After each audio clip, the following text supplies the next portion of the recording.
Okay, अब हम लोग क्या करेंगे, व्यंजन संधि का नियम नंबर 7 पढ़ेंगे। थोड़ा टफ होगा, ठीक है, ध्यान से समझिएगा। नियम नंबर 7, नियम नंबर 7 कहता है इसमें, जब वर्गों के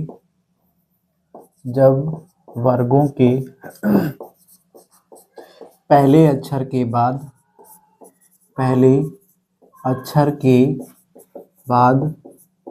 वर्गों के तीसरे चौथे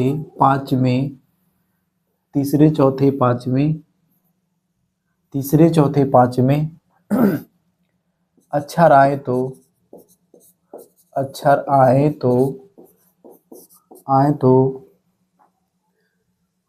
वर्गों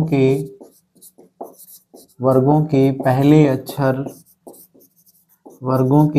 अक्षर सॉरी अपने ही वर्ग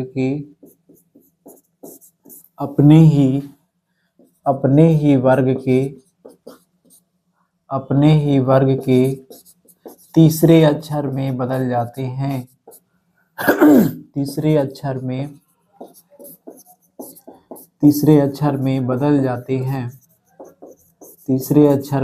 जाते हैं। ठीक है, ये नियम है। इसका हम शॉर्टकट थोड़ा बताता हूँ आप लोग को। कह रहे हैं कि जब वर्गों के पहले अक्षर, तो वर्गों के पहले अक्षर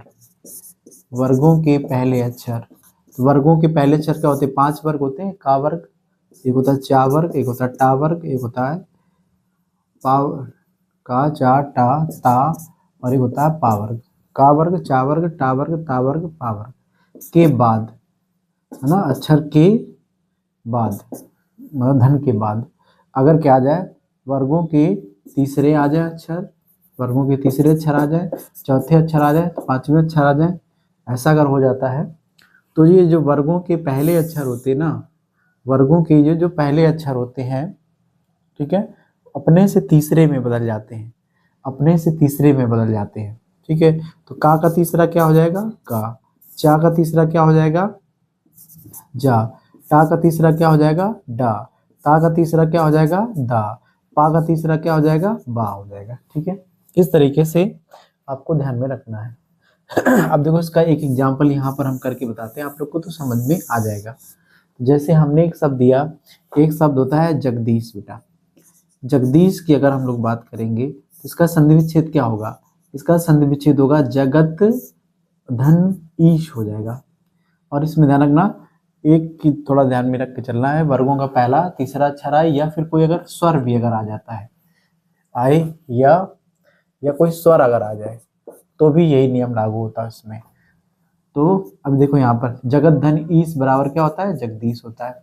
वर्ण निकालो पहले, इसमें हल लगाए तो यहाँ पर ता आएगा, इसमें क्या आएगा आपका? बड़ी आ गया। तो नियम में आओ, का चा टा ता पा में क्या मिला हमको? ता मिल गया। धन के उस तरफ क्या मिल गया हमको? तीसरा चौथा पांचवा मिले, या फिर कोई स्वर, तो हमको स्वर मिल गया यहाँ पर। जब ऐसी कंडीशन बन जाती है तो ये वर्गों के जो पहले अक्षर होते हैं अपने से तीसरे में बदल जाते हैं। तो ता का तीसरा क्या होता है बताइए? दा होता है। ता का तीसरा क्या होता है? दा होता है। तो इसको देखो यहाँ से हटा देंगे, जा और गा को हम गा लिख लेंगे। ये ता जो है अपने से तीसरे में बदल जाएगा। ता का तीसरा क्या होता है? दा होता है। ता को दा लिख देंगे, ये बड़ी की मात्रा यहाँ लगा देंगे, शाह को हम क्या कर देंगे? शाह लिख देंगे। जगत धनीश बराबर क्या हो जाएगा? जगदीश हो जाएगा आपका। ठीक है, तो इसका मतलब ता का तीसरा क्या हो गया? दा होगा। अब हम लोग देखते हैं का वाला एक एग्जाम्पल करके देखते हैं। ठीक है, का वाला एग्जाम्पल करेंगे तो आप लोग को समझ में आ जाएगा। जैसे हमने कह दिया, एक शब्द होता है दिग्गज। एक शब्द आप लोगों ने सुना होगा दिग्गज। तो दिग्गज का संधि विच्छेद करेंगे तो क्या होगा? इसका संधि विच्छेद हो जाएगा बेटा दिक धन गज हो जाएगा। तो यहाँ देखो का आया, और का के बाद में क्या आ गया? गा। नियम में आओ, वर्गों का पहला अक्षर आ गया, ठीक है, इसके बाद में धन के उस तरफ क्या आ रहा है? तीसरा अक्षर आ गया। गा क्या होता है? तीसरा अक्षर होता है। का खा गा, वर्गों में तीसरा अक्षर गा होता है। ठीक है, तो ये कंडीशन मैच कर गई। और जब ऐसी कंडीशन मैच कर जाती है तो ये जो वर्गों के पहले अक्षरों से अपने से तीसरे में बदल जाते हैं। तो बताइए, गा का तीसरा क्या होगा आपका? गा हो जाएगा यहाँ पर। का तीसरा क्या हो जाएगा? गा हो जाएगा यहाँ पर। तो देखो दी को हम दी लिख देंगे, का किस में बदलेगा आपका? गा में बदलेगा। उधर कोई परिवर्तन नहीं होगा तो गज को हम गज कर देंगे और प्रोनाउंसिएशन के हिसाब से पहला वाला गा आधा हो जाएगा। दिक धन गज बराबर क्या हो जाएगा आपका दिग्गज हो जाएगा। ठीक है, इसी तरीके से अगर हम लोग देखो यहाँ से कोई दूसरा जैसे पा वाला करके देखते हैं, पा का तीसरा आपका बा कैसे हो जाता है। ठीक है, इसको नोट कर लीजिए आप लोग। इसके बाद में देखिए अगला करके बताते हैं। जैसे आएगा आपका एक शब्द होता है नब्ज।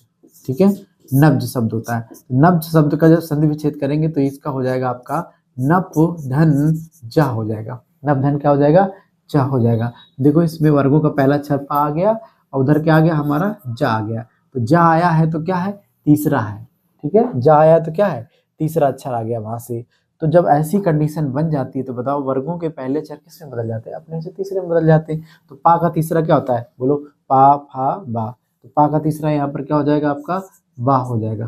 पा का तीसरा क्या हो जाएगा बा हो जाएगा। देखो इसको यहाँ से हटाएंगे हम लोग ना को ना लिख देंगे और पा का तीसरा क्या हो जाएगा बा हो जाएगा। बा आधा रखेंगे जा को क्या करेंगे जा लिख देंगे। नप धन जा बराबर क्या हो जाएगा आपका नब्ज हो जाएगा। ठीक है, इस तरीके से हम लोगों ने देखो। अब टा का तीसरा एक हम लोग समझ लेते हैं। टा का तीसरा कैसे हो जाएगा। जैसे एक शब्द होता है षडानन। षडानन की अगर हम लोग बात करेंगे षडानन मतलब 6 भुजाओं वाला षडानन। तो षडानन का जब संधि विच्छेद करेंगे तो क्या हो जाएगा आपका षट धन आनन हो जाएगा। इसमें आपका षट धन आनन होगा। देखो यहाँ पर टा आया, टा के बाद में क्या आ गया बड़ा आ गया। तो देखो टा वर्गों का पहला अक्षर मिल गया हमको, उस तरह हमको क्या मिल गया तीसरा अक्षर मिल गया, नहीं सॉरी स्वर मिल गया हमको यहाँ पर। तो जब ऐसी कंडीशन बनती है तो वर्गों के पहले अक्षर किसमें बदल जाते हैं तीसरे में। तो बताओ टा का तीसरा क्या होता है टा का तीसरा डा हो जाता है। तो यहाँ पर टा के स्थान पर क्या हो जाएगा बताइए टा के स्थान पर डा हो जाएगा बेटा। ठीक है, तो हम शाह को शाह लिख देंगे शतकोट वाला। ये टा किसमें बदलेगा डा में, उधर कोई परिवर्तन नहीं होगा। तो आनंद को हम आनंद लिख देंगे। षट धन आनंद बराबर क्या हो जाएगा षडानन हो जाएगा आपका। ठीक है, इस तरीके से ये बहुत ज्यादा इंपॉर्टेंट नियम है। ठीक है, एक शब्द आप लोग को इसमें से देंगे, वो आप लोग क्या करेंगे कमेंट सेक्शन में उसका आंसर हमको करके दिखाएंगे। ठीक है, वो शब्द होगा ये दिगंबर एक शब्द होता है। कौन सा शब्द होता है बताइए एक शब्द होता है दिगंबर। दिगंबर शब्द का आप संधि विच्छेद करके बताइएगा, वो इसी नियम से आप लोग का बनेगा। ठीक है, नेक्स्ट नियम नेक्स्ट वीडियो में।